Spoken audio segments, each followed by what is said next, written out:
Готовьте сани летом, так гласит народная мудрость. Это касается и тех, у кого есть участок или сад. Чтобы плодовые деревья в следующем году дали хороший урожай, нужно уже осенью позаботиться о них. Сегодня наш агроном-плодовод Нурлан Албанов расскажет все нюансы и правила. Что необходимо сделать первым делом? Сейчас осенняя пора, сентябрь месяц, необходимо плодовые деревья подготовить к зиме. К зиме, значит, это подготовка к зиме относится плодовые деревья всех видов. Это яблоня, груша, слива, персики, вишни, черешни.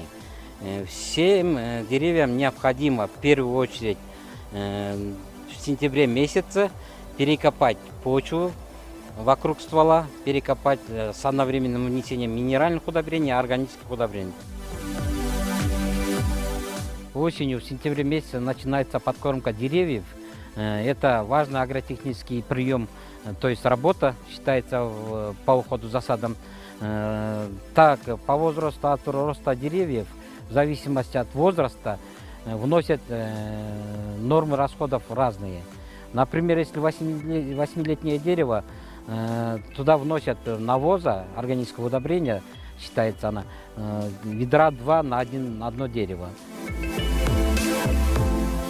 Если у нас органическое удобрение, перегной у нас, вот готовый перегной, вот этот перегной пересыпем под каждый куст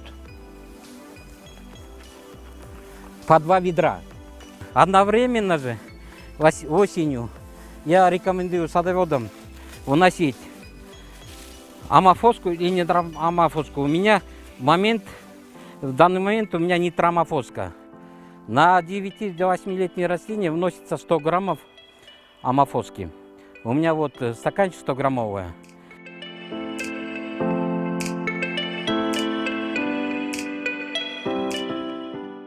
Нитроамофоска растворяется, приносит пользу через 6 месяцев. После внесения обязательно землю надо перекопать, перемешать.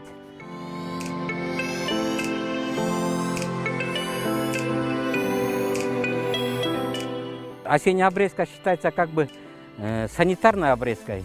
На каждом дереве обрезаем мы высохшие деревья, больные веточки, сломанные ветки, для того, чтобы болезни и вредители не оставались на этих ветвях. А особенно нападают на поврежденные части деревьев, листьев, веток, болезни и вредители.